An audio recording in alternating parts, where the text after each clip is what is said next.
to stop nitpicking your partner. We're going to talk about this. How to nitpick less in your relationship. Nitpicking is a very natural human thing.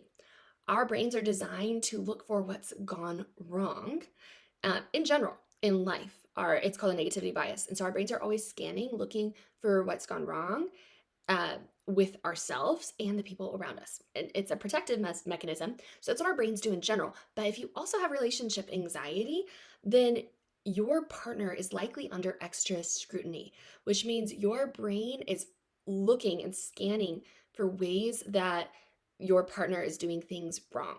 And your brain is very sensitive and attuned to that.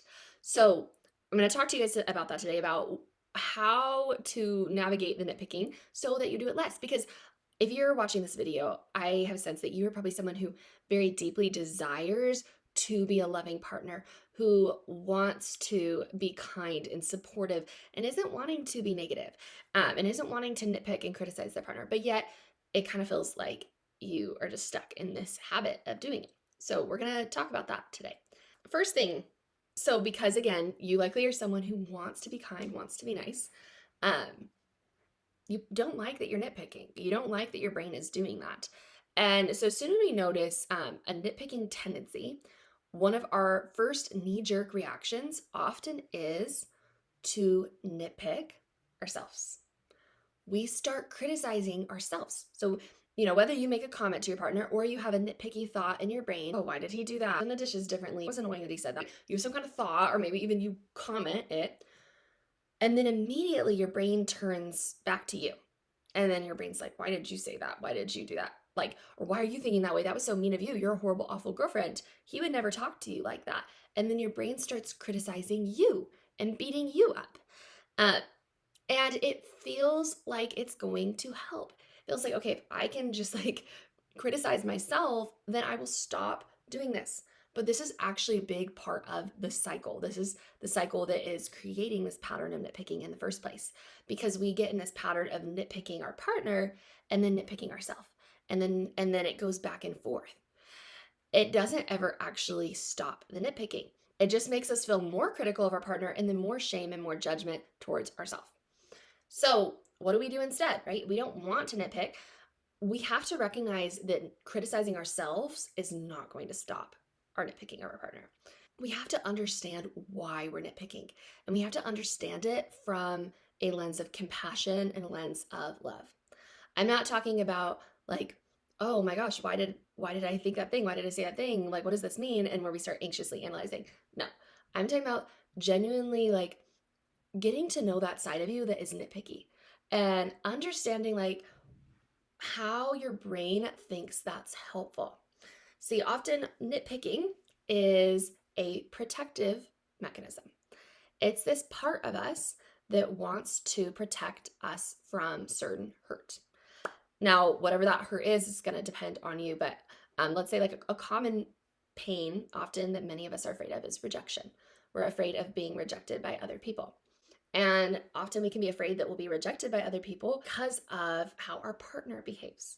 So you may nitpick and try to get your partner to act perfectly in social settings because your brain's like, well, if I can get him to behave perfectly, then, and I can control how he acts, then I can make sure that no one says anything negative about me or no one dislikes me, right? That my friends will still like me. Versus if our partner maybe acts the way we don't like, oh shoot, maybe my friends won't like me anymore. Maybe this cool girl I'm wanting to impress, this person that was mean to me in high school, I want to impress them at my high school reunion, and that's not going to happen if my boyfriend says a dumb comment. So let me control what he says in order to make sure I'm accepted and approved by and loved by this other person. So that's one way that nitpicking our brain does as a way to protect us. It might be trying to protect us from rejection. It also could be trying to protect us from not being loved enough, from being abandoned. If I can nitpick and make sure that my partner is loving and affectionate enough and doesn't say all the right things to me, then I can make sure that he really loves me and he's not going to leave me, because that would really hurt. So bringing curiosity to and compassion and understanding towards that side of you that's nitpicking. Not like, oh my gosh, I'm a horrible, awful person because I have nitpicky thoughts. But no, I'm a human being who has nitpicky thoughts because I'm a human and humans tend to have negative thoughts. That's just how our brains are biased. And two is I'm a human who is wanting to protect herself from getting hurt. And my brain thinks that nitpicking is going to be the way to do that. That it's going to protect me from other people judging me. It's going to somehow protect me from my partner leaving, whatever that core fear is underneath it all. And then what this allows for is when nitpicking comes up, we aren't reacting to it in the same, like, oh my gosh, I just nitpicked my partner. I'm horrible. I'm awful. We're not freaking out. It allows us when that comes up, we're able to kind of soften into it. We'll be like, oh, yeah, there's that side of me that wants to protect me. Oh, yeah, there's that humanness that doesn't want to get abandoned. And it allows us to be more gentle and more soften. And so that immediately helps the nitpicking not be like this. It helps it soften and feel more easy. So that's first thing. Thing number two is, again, because it's protective, a lot of times it's trying to control. But so our brain thinks if I nitpick, then I can control and I can fix the things I don't like. And it can stem from this like desire to be perfect, where we want ourselves to be perfect, we want our partner to be perfect, and so our brain's like, I know, I'll just find all the things wrong, I'll pick them out, and we'll get them fixed, and then everything will be good. It can almost be like this very like type A student in our head that's like just trying to make sure everything's in line and everything's perfect in the relationship. Again, a protective side of us. But the more we are trying to fix problems, the more you're going to see them. The more you are trying to fix problems in your relationship, the more you will see them. The more you will notice areas where your partner is not doing it good enough, where you are falling short. It's going to stand out to you. You're going to start seeing more and more of that. What we have to shift to, rather than focusing on what is lacking, is turning our attention towards what we want that we already have. See, humans are really good at wanting what we don't have. And there's a point in your life where you probably really, really wanted exactly what you have right now, right? Where you would have loved to have this kind of relationship. And to have a guy who loves you, who's sweet, who treats you kindly, who's respectful. But what happens is we get used to what we have. So while maybe once upon a time you would have like absolutely loved to have this relationship, now maybe it feels more normal and you're more used to it, and it feels like, okay, well, this is nice, he does these things, but also, I mean, what about like getting me flowers all the time? Or what about like it's great that he did the dishes, but he didn't do this other thing too. So our brain starts looking for the gaps and wanting more. Or like, it's great he came with me to my friend's party, but he did say that one comment that was kind of dumb and wasn't like as smooth as my other friend's boyfriend. So our brains, rather than being grateful for what we have that we always wanted, our brain starts looking for what's missing and what more do I desire.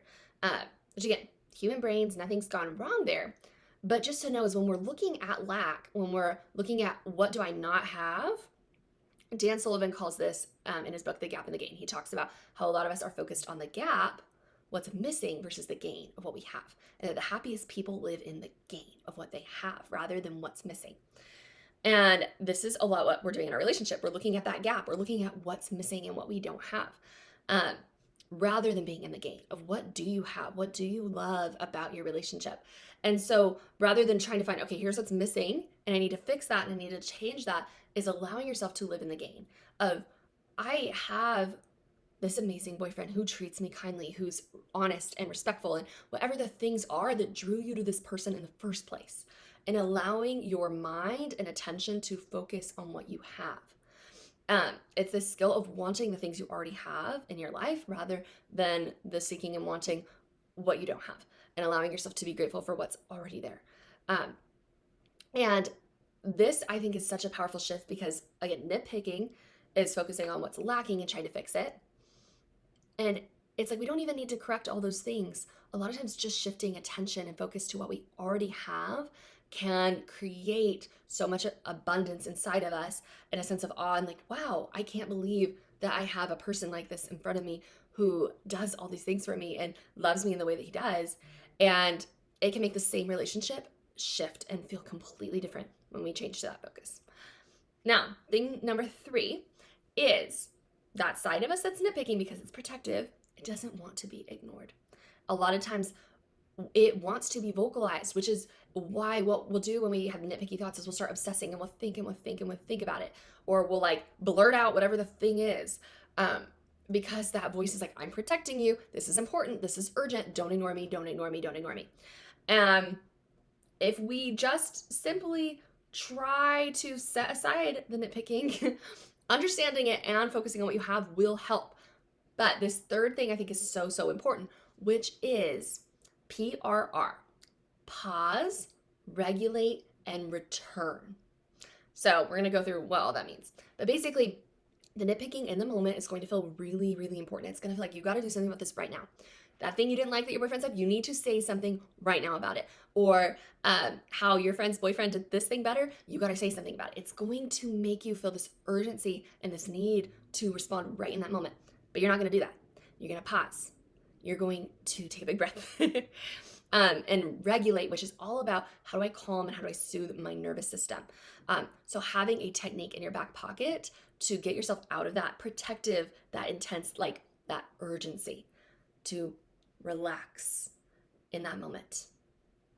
And then the return, which is coming back to it. One of the things I actually talk about with my coaching clients is I really encourage them when they have something they feel the need to vocalize, to like just write it down, on their phone or piece of paper, and focus on pausing and regulating their nervous system. And then the next day, coming back to and revisiting, is this still something that's important to me? Is this still something I feel like I need to have a conversation about? And often what will happen is when there's that space and there's that day, the intensity goes down, and it might not even seem like something that really needs to be said. It might not feel so urgent or important. It might feel like, oh, actually, like this is okay. I can let go of this. And sometimes there still may be a desire to have a conversation about it, but now it can come from this energy of more being more constructive and less critical and less nitpicky, which we're able to do when we have spent time regulating our nervous system and calming our body, calming our brain, getting out of protective mode so that we can vocalize a concern or offer feedback from a place that's more loving, more grounded, safe, and calm, rather than like this knee jerk. And what this does is it allows us not only to be more loving, but then it also honors that protective side of us too. So it doesn't feel like we're just ignoring and shutting it down. And a lot of times that's where we really get stuck here, is we get in one of two extremes. We ignore the criticism, ignore the nitpicking, push it down, and it feels like all this tension within us. Or we're just super reactive, and every little nitpicky thing we're like blurting out and obsessing over.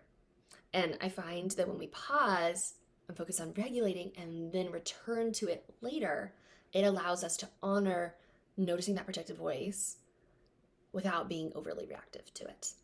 So let me know any questions you have in the comments below. What was your biggest takeaway? And go practice these tips, try them out in your relationship,